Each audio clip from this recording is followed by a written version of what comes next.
अस्सलाम वालेकुम and good morning to everyone. आज हम 10.7 के पेज में एक्सरसाइज करेंगे और इस चैप्टर में जितना भी लास्ट पेजेस में पढ़ा है इस वीडियो में ये देखेंगे कि हमने कितना समझा है और कितना समझ के इसको पढ़ा है। आज ये एक टाइप का एग्ज़ाम है और देखते हैं कितना इसे सॉल्व करते हैं। तो नंबर एक में complete the basic equipment requirement for the MMA process. और एमएमए प्रोसेस के जो बेसिक जो इक्विपमेंट हैं उसमें जो रिक्वायरमेंट होती है, यहाँ पे उन्होंने ट्रांसफार्मर, रेक्टिफायर और ये जो एक नंबर जो मेंशन किया हुआ है, तो बाकी के यहाँ पे जो है वो हम इसको देखेंगे कि कौन कौन से जो बेसिक इक्विपमेंट हैं और यहाँ पे उसको राइट करेंगे। तो सबसे पहले ट्रांसफार्मर रेक्टिफायर है और उसमें कांस्टेंट एम्परेज टाइप इस्तेमाल होते हैं, उन्होंने एक में मेंशन किया है। तो बाकी के जो दो है, तीन है, चार और पाँच, इसको हम सॉल्व करेंगे। तो नंबर टू में इलेक्ट्रोड्स हैं और इसी तरीके से नंबर फोर में करेक्ट वाइजर ग्लास हैं और एक्सट्रैक्शन सिस्टम। और नंबर फोर में एक्सट्रैक्शन सिस्टम हो सकता है और सेफ्टी क्लॉथिंग। और इसी तरीके से power and power return cables. तो नंबर टू में power and power return cable है और नंबर थ्री में इलेक्ट्रोड्स हैं और इसी तरीके से करेक्ट वाइजर ग्लास हैं और उसमें एक्सट्रैक्शन सिस्टम है और इसके अलावा सेफ्टी क्लॉथिंग। तो नंबर टू में list 9 further parameter inspection point of the MMA welding process. तो एमएमए वेल्डिंग प्रोसेस के जो पैरामीटर और उसके जो इंस्पेक्शन पॉइंट है, वो कह रहा है कि मज़ीद जो है वो 9 आप यहाँ पे मेंशन करेंगे। और उसके बाद ओसीवी है जिसको ओपन सर्किट वोल्टेज कहते हैं और इसके अलावा एसी डीसी पोलैरिटी है और ट्रेवल स्पीड है और इसके अलावा इलेक्ट्रो टाइप है और उसका जो डायामीटर। और नंबर फाइव में ड्यूटी साइकिल है और इसके अलावा इलेक्ट्रोड कंडीशन है, नंबर सिक्स में आप यहाँ पे लिख सकते हैं। और इसके अलावा इंसुलेशन और एक्सट्रैक्शन सिस्टम, वेल्डिंग केबल की जो इंसुलेशन है वो साउंड होनी चाहिए और उसका जो एक्सट्रैक्शन सिस्टम है, वेल्डिंग फ्यूम है, उनको प्रॉपर तरीके से एक्सट्रैक्ट करने का वहाँ पे एक सिस्टम होना चाहिए। और उसके अलावा कनेक्शंस हैं कि वेल्डिंग केबल के जो कनेक्शन है वो साउंड होने चाहिए ताकि उसके वोल्टेज जो है वो ड्रॉप ना हो।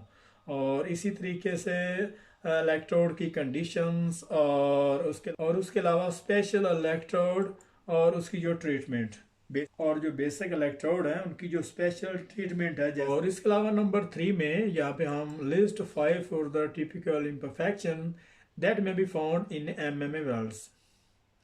और एमएमए वेल्ड्स में आमतौर पर जो पाई जाने वाली इम्परफेक्शन है वो कह रहा है कि 5 जो है मज़ीद आप यहाँ पे मेंशन करेंगे।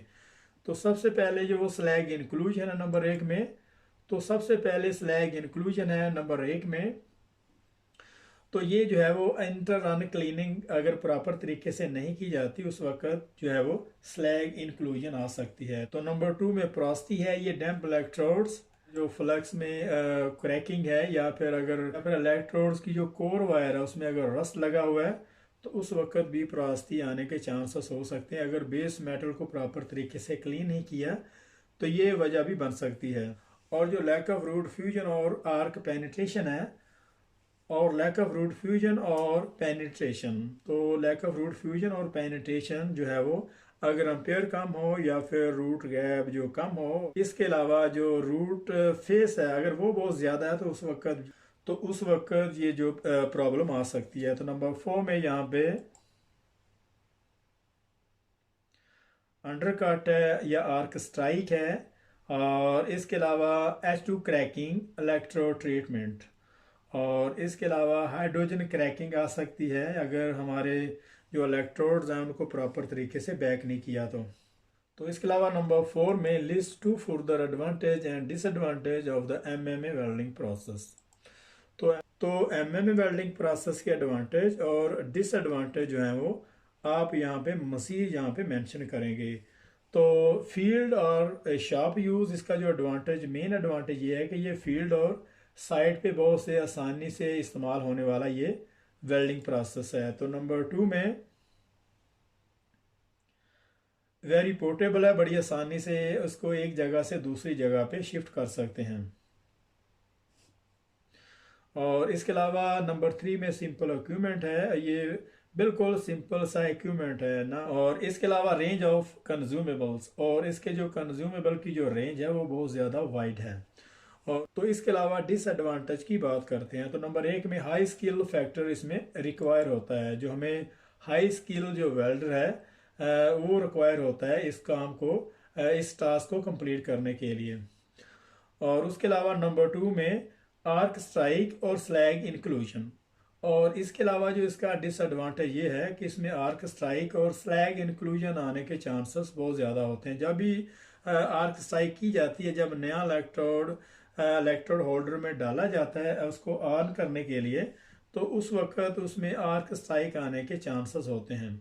और उसके अलावा इसमें स्लैग इंक्लूजन जो इस वजह से हो सकती है कि अगर तो हमने इंटर क्लाइनिंग प्रॉपर तरीके से नहीं की वेल्डिंग करने के दौरान, और या फिर लैक ऑफ वेल्डर स्किल की वजह से।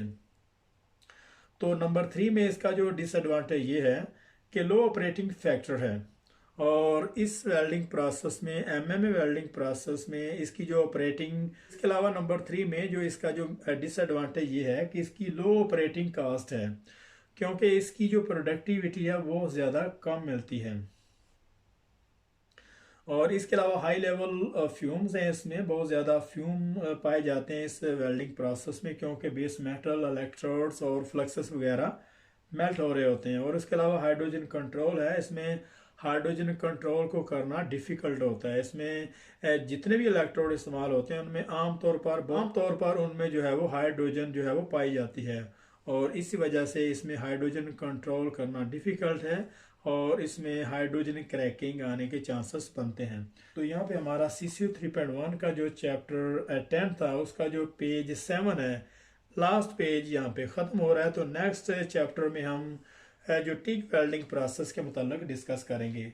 लास्ट पेज में हम टिग वेल्डिंग प्रोसेस के मुतालिक डिस्कस करेंगे। तो मिलते हैं नेक्स्ट चैप्टर में, तब तक के लिए अल्लाह हाफिज़।